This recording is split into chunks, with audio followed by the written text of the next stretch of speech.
함께 찬양해 주신 성가대 다시 한번 감사드리고요. 그리고 영상으로 찬양의 특성에 참여해 주신 분들에게도 감사드립니다. 우리 매주 예배 드리는데 오랜만에 영상으로 뵙는 분 한 분 계시지 않으세요? 찬양 마지막에 손 흔들어 주셨는데 우리 문미경 집사님이 실시간 채팅으로 이런 글을 남겨주셨습니다. 예배 3분 전에 남긴 글인데요.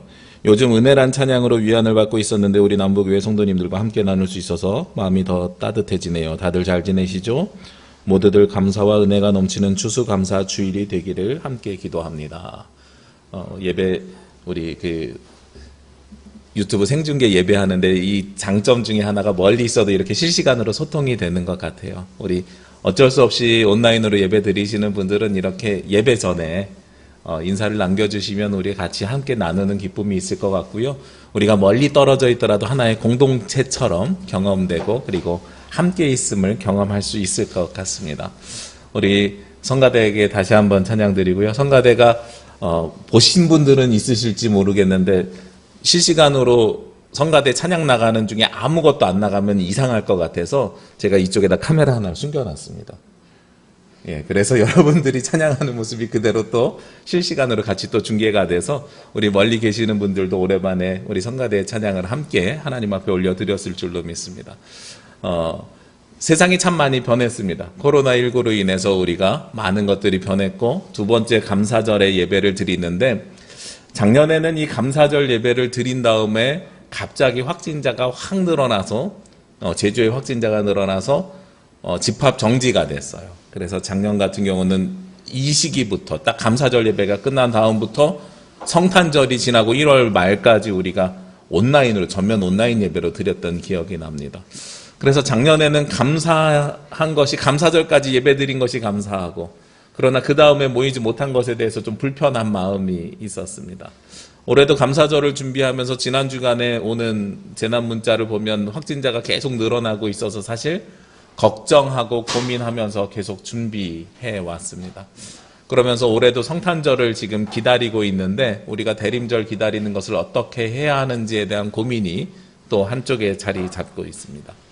그럼에도 불구하고 우리는 해야 할 것들을 해야 하고 그리고 하나님 앞에 드려야 되는 우리의 마음과 정성은 드려야 하고 받아야 할 은혜는 또 받아야 되는 것 같습니다.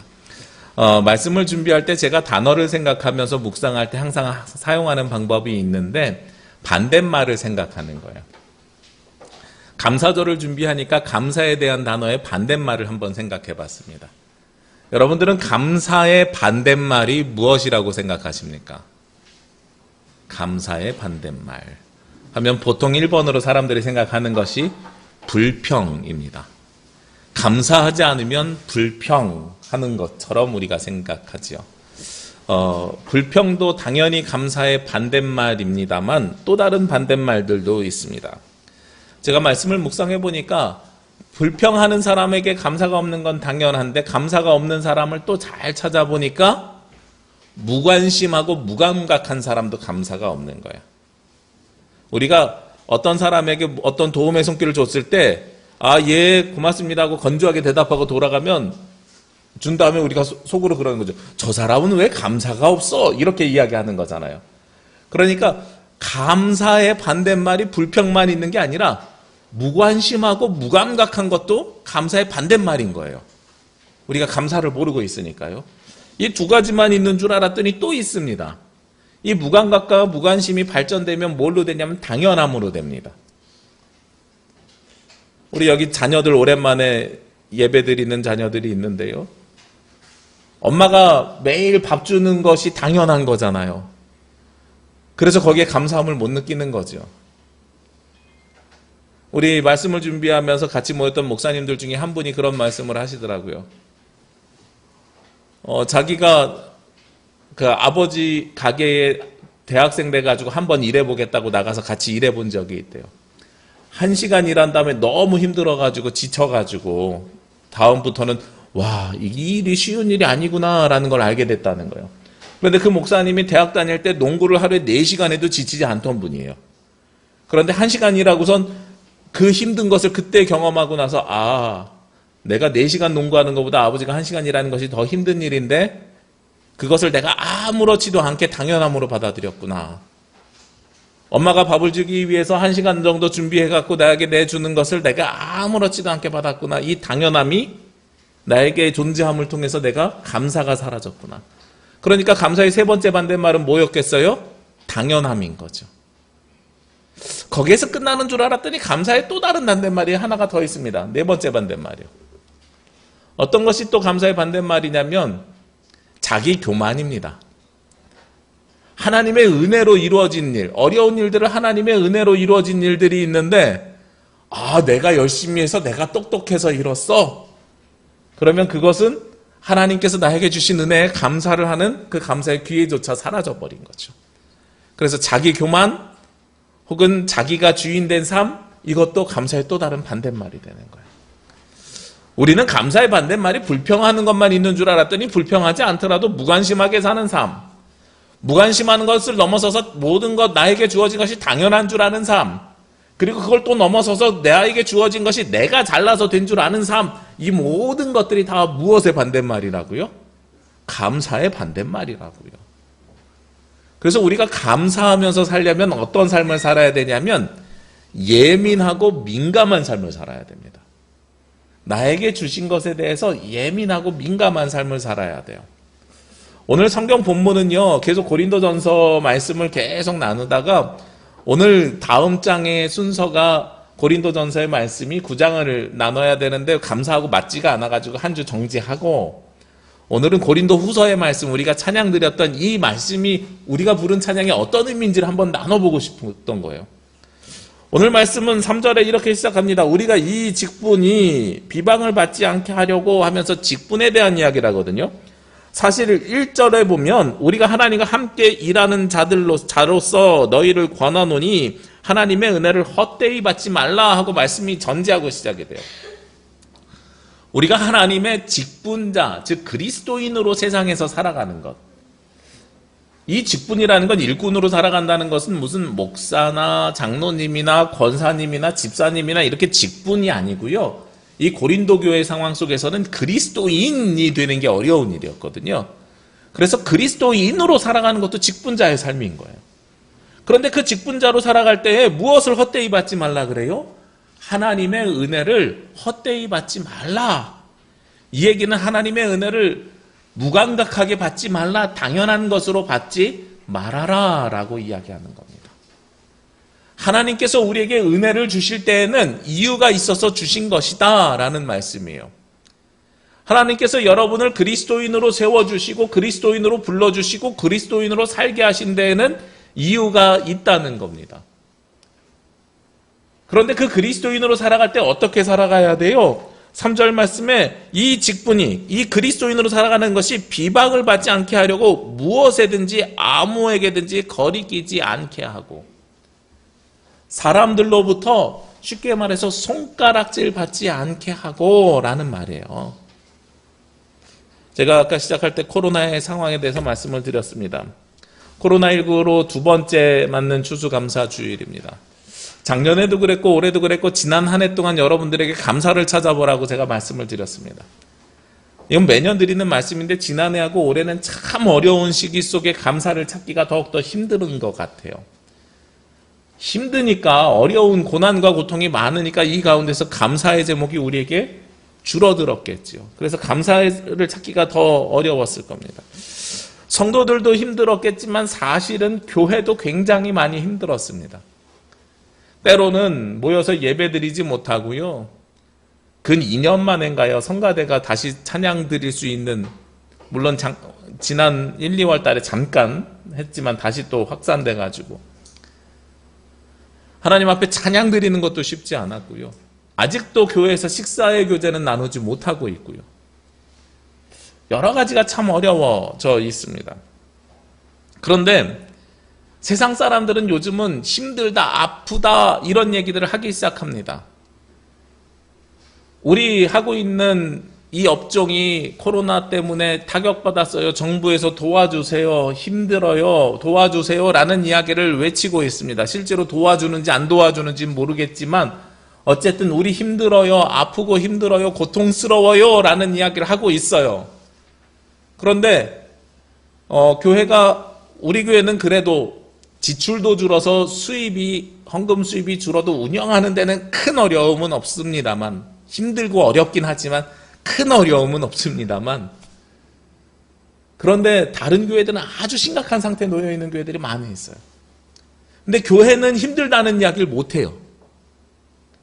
왜냐하면 코로나가 처음에 시작될 때 교회가 가지고 있었던 원죄가 있거든요. 교회가 많이 확산을 시켰고 교회 때문에, 예배 때문에 이런 세상 사람들의 손가락질을 받았단 말이에요. 그러니까 교회는 힘들어도 우리도 재난지원금 주세요 이런 얘기 못하는 거예요. 그리고 비영리 단체니까 영리를 목적으로 하지 않으니까 우리가 법적으로 그렇게 등록돼 있어서 그걸로 세금 혜택을 많이 받아왔으니까 이게 역으로 지금 어떻게 돼요? 너네는 영리를 취한 적이 없으니까 손해도 없는 거야. 그래서 도와줄 것도 없는 거야. 이런 단체가 돼버렸어요. 그러니까 교회는 힘들다는 말도 못하고 살아온 것이 지난 2년 동안의 삶인 거예요. 교회뿐이겠습니까? 목사님들도 그렇죠. 참으로 안타까운 시절을 살아오면서 우리가 그 가운데서 하나님께서 주신 은혜가 무엇인가를 찾아야 되는 시기가 된 거예요. 근데 저는 오늘 말씀을 보면서 지금까지 우리가 너무 배불러 왔었구나 하는 것을 다시 한번 생각하게 됩니다. 오늘 그 뒤에 있는 말씀에 보면 4절에 모든 일에 하나님의 일꾼으로 자천하여 많이 견디는 것과 환난과 궁핍과 고난과 하면서요, 5절에도 매 맞음과 갇힘과 난동과 수고로움과 자지 못함과 먹지 못함, 여러 고난의 종류들이 온 거예요. 근데 이 일들을 어떻게 했다고요? 4절 말씀을 다시 보면 모든 일에 하나님의 일꾼으로 자천하여 스스로 이 고난의 길에 접어들었다는 것을 이야기하는 겁니다.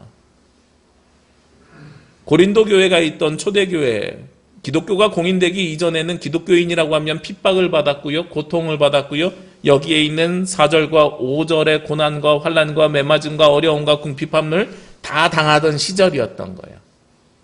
그것을 스스로 내가 그리스도인임을 자임하고 이 일을 시작했다는 겁니다. 그러니까 교회가 지난 2년 동안 고통스러웠지만 그 고통의 길을 스스로 들어가야 되는 건데 교회가 여태까지 스스로 안 들어가니까 하나님께서 그 길을 걸어가라 하고 지금 말씀하고 계시는 거예요. 이 어려운 일들을 우리가 지금은 살아가고 있고 하나님의 자녀로 살아간다는 것이 이 고난의 삶을 스스로 살아가는 삶이 된 겁니다. 근데 이건 교회뿐만이 아니에요.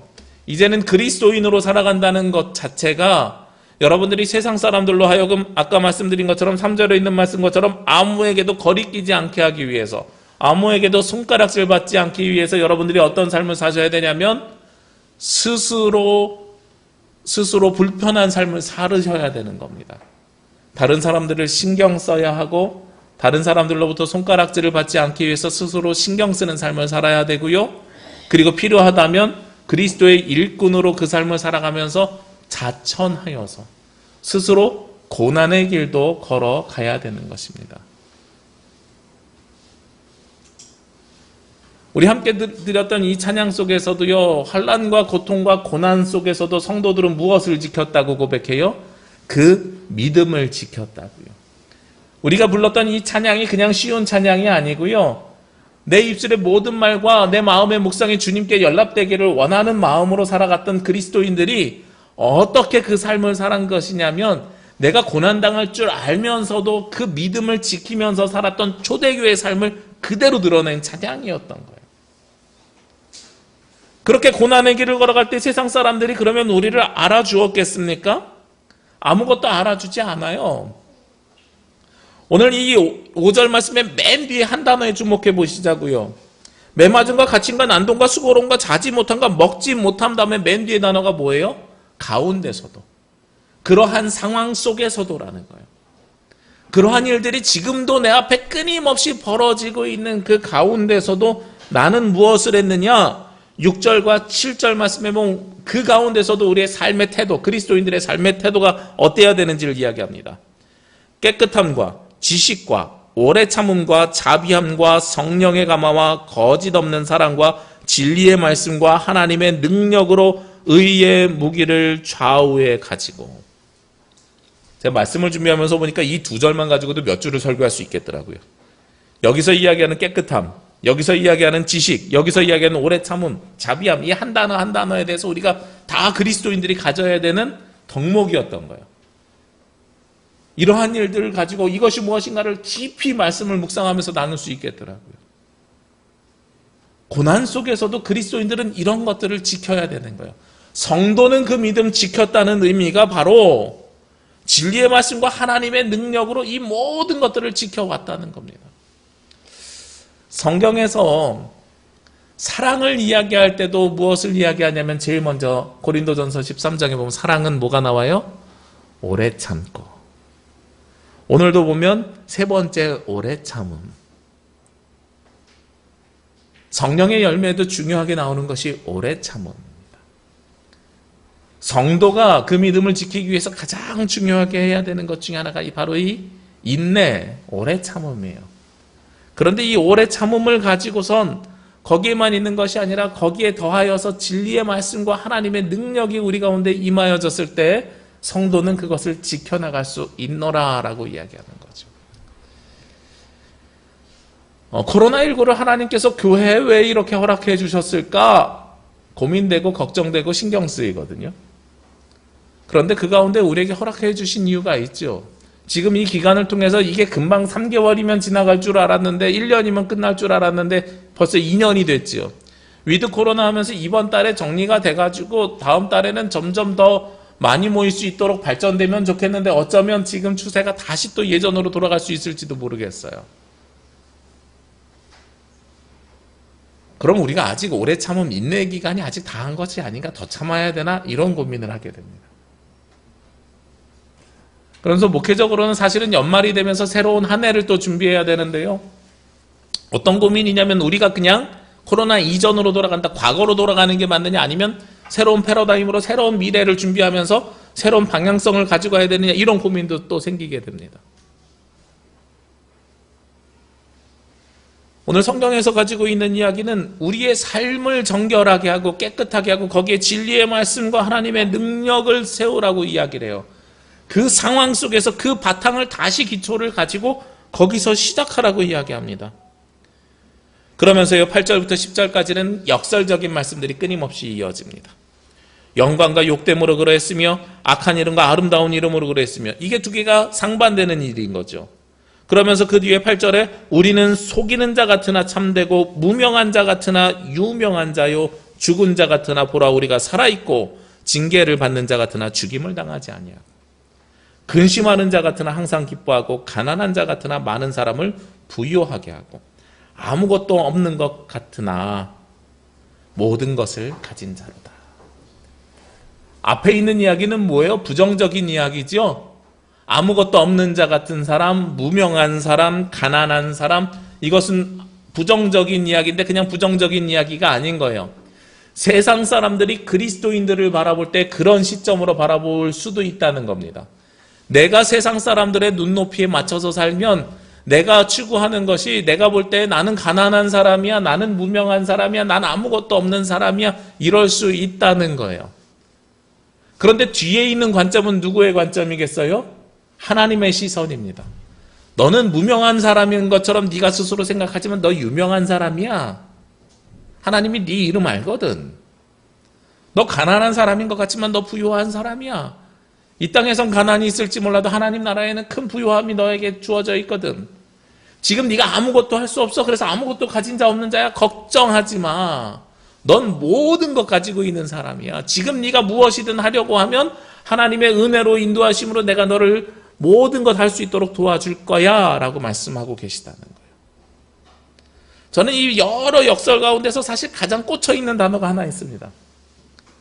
무명한 자 같으나 유명한 자요 라는 거예요.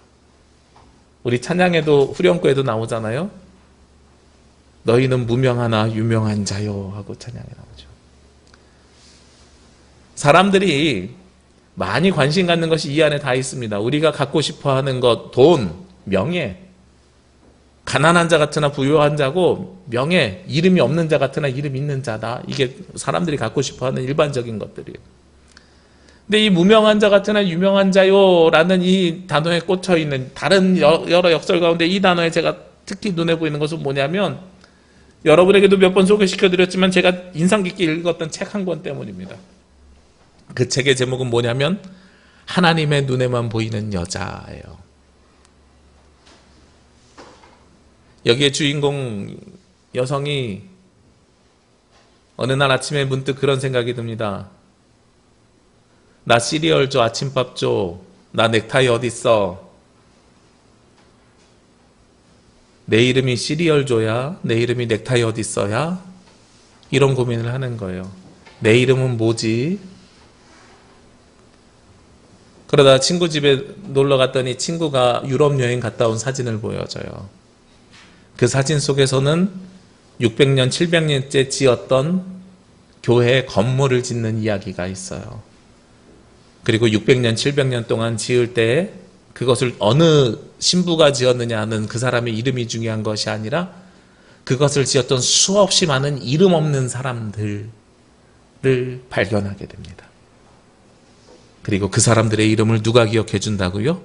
하나님이 기억해 준다는 사실을 깨닫게 됩니다. 700년 동안 건물을 지을 때에 벽돌 하나씩 쌓았던 이름 없었던 사람들. 그러나 그 이름을 하나님께서는 기억하여 주실 거야. 그리고선 그 여자 주인공의 삶이 바뀌어요. 지금까지는 나는 이름이 없는 사람이었는데 내 이름은 아침밥 줘, 시리얼 줘, 넥타이 어디 있어였는데 그런데 나는 이제 누구의 눈에는 보이는 여자예요? 하나님의 눈에는 보이는 사람이야. 굉장히 행복해지는 거죠. 그 다음에 그 사람의 삶이 변화가 됩니다. 우리가 아무것도 감사할 것이 없는 것 같은 이 시절 속에서도요, 하나님께서 그래도 오늘을 살고 있도록 인도하여 주신 것에 우리가 감사해야 되는 거예요. 여러분들이 지금 고난 속에 있고 힘든 속에 있고 환난 속에 있고 궁핍 속에 있어서 힘들지만 그것을 불평하지 않아. 이것만으로 여러분들이 행복한 삶을 살아가는 게 아니라는 겁니다. 감사의 반대말은 불평만이 아니잖아요. 이 삶이 힘들지만 그래도 어쩌겠어 살아가야지 하면서 내가 무감각하게 당연하게 오늘을 살아가고 있는 것, 이것도 감사가 없는 삶이라니까요. 지금 내가 힘들게 살고 있어서 가난한 자 같고 무명한 자 같고 아무것도 가진 것 없는 자 같지만 그러나 누구의 눈에는 보이는 사람이에요? 하나님의 눈에는 보이는 사람이에요. 그것만으로도 여러분들은 충분히 감사할 이유가 있는 겁니다. 여러분들은 무명한 사람이지만 하나님이 여러분들의 이름을 알고 계시는 거예요. 예수 그리스도를 나의 구원자라고 고백하고 내가 하나님 나라에 들어갈 확신이 있는 사람들이잖아요. 그러니까 여러분들이 주님 앞에 나와서 감사를 드리고 있는 이 예배 가운데서 하나님이 여러분의 이름을 기억해 주십니다. 그것만으로도 여러분들은 충분히 감사할 이유가 있는 거예요. 오늘은 예배 가운데 영상을 하나 더 봤으면 좋겠습니다. 감사에 관련된 영상인데요. 한번 보시겠어요?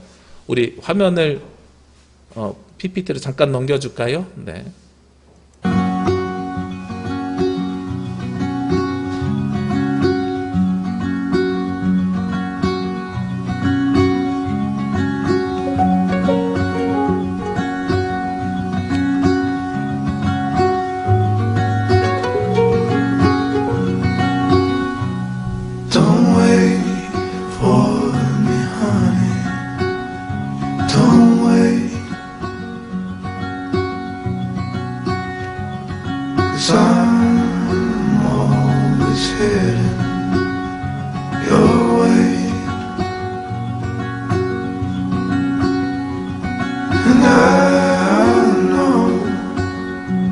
Exactly what I'm looking for.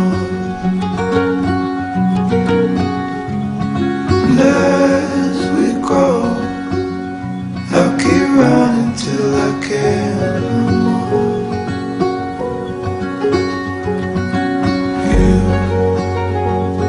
You'll always be the one I want at midnight. You'll always steal my breath away. You'll always be my heart, my life, every second, every day.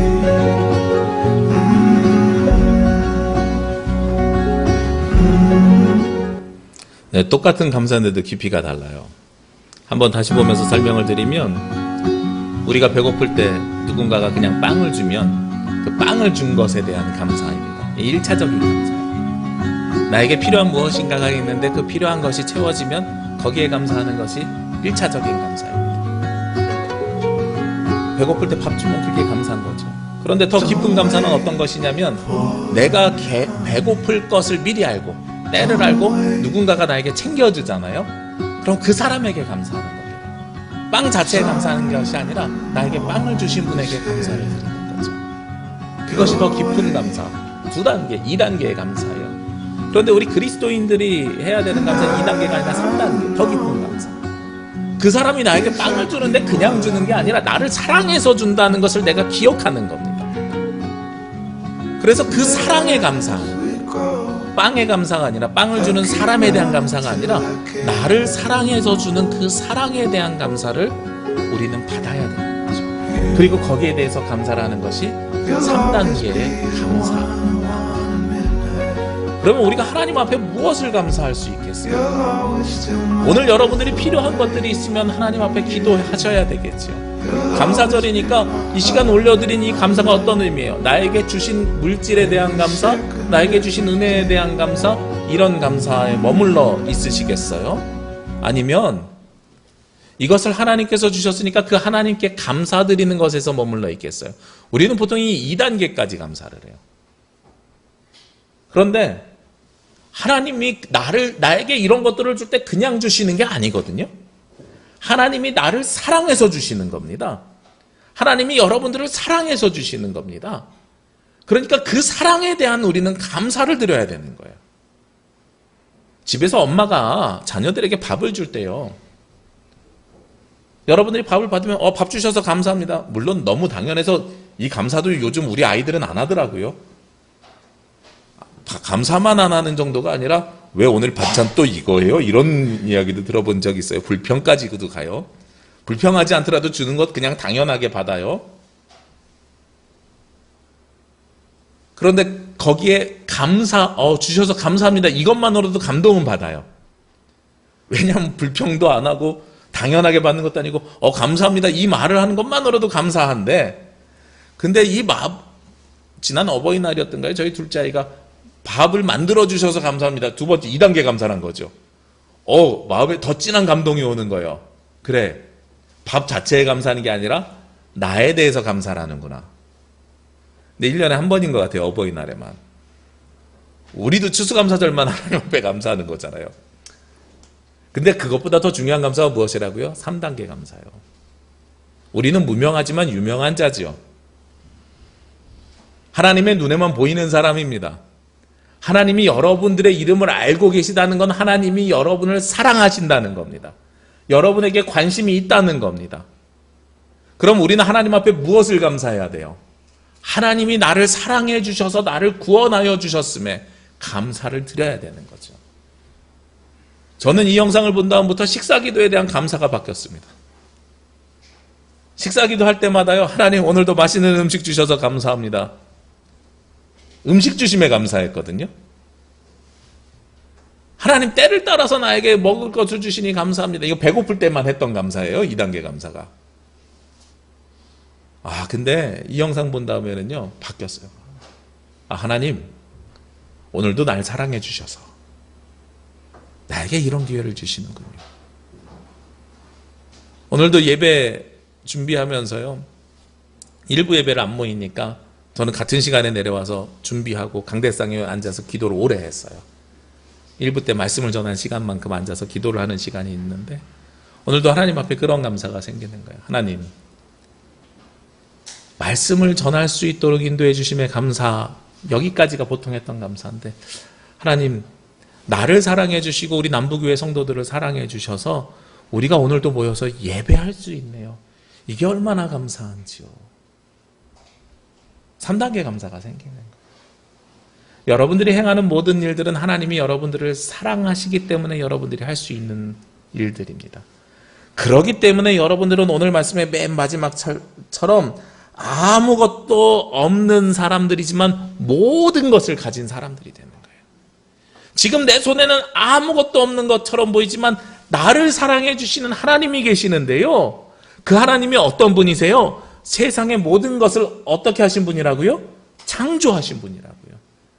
세상의 모든 것을 창조하신 분이 나를 사랑해 주시는데 내가 가진 것이 없는 게 무슨 상관이 있어요? 내가 필요하면 필요한 대로 언제든지 모든 것을 주실 수 있는 분이 내 뒤에 서 계시는데, 그게 우리가 진짜 드려야 되는 감사인 거예요. 하나님이 여러분들을 사랑해 주시는 게 진짜 드려야 되는 감사고요. 그렇기 때문에 여러분들은 모든 것을 가진 자들입니다. 우리가 이 시간 하나님 앞에 드려야 될 진정한 감사가 바로 거기에 있음을 기억하시기를 원합니다. 앞으로 살아가시면서요, 우리 앞에 1단계 감사도 필요합니다. 없는 것보다 낫습니다. 2단계 감사하면 더욱더 감동이 될 것 같습니다. 그런데 우리가 세상을 살아가면서 자신 있게 살아갈 수 있고, 환난과 고통 속에서도 어려움 속에서도 우리가 이길 수 있는 힘이, 그 어려움 속에서도 자신 있게 내가 하나님의 자녀로 살아갈 수 있는 힘이 어디에서부터 나오느냐? 아무것도 없지만 모든 것 대신 주님께서 나를 사랑하여 주심에 감사를 드릴 때에 우리는 그 세상의 모든 어려움들을 능히 이겨낼 수 있습니다. 이번 한 주간 남은 한 해 동안 여러분들이 기도하는 기도 제목들이 저는 응답받기를 원합니다. 그리고 하나님의 은혜가 여러분 가운데 임하여 주시기를 원하는데요, 우리가 그것을 위해서 염려하거나 걱정하지 마시고요, 한 가지만 기억해 주시길 원해요. 내가 드려야 되는 진정한 감사가 무엇인가? 나를 사랑하셔서 나에게 모든 것 주시길 원하시는 그 하나님, 그 하나님을 믿는 믿음 가운데 서서 계시면 우리는 비록 아무것도 없지만 모든 것을 가진 그리스도인들이 될 줄로 믿습니다. 함께 기도드리겠습니다.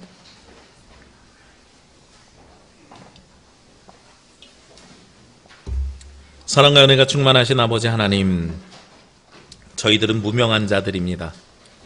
저희들은 죽은 자 같습니다. 저희들은 징계를 받는 자 같으며 근심하는 자 같으며 가난한 자 같으며 아무것도 없는 자 같습니다.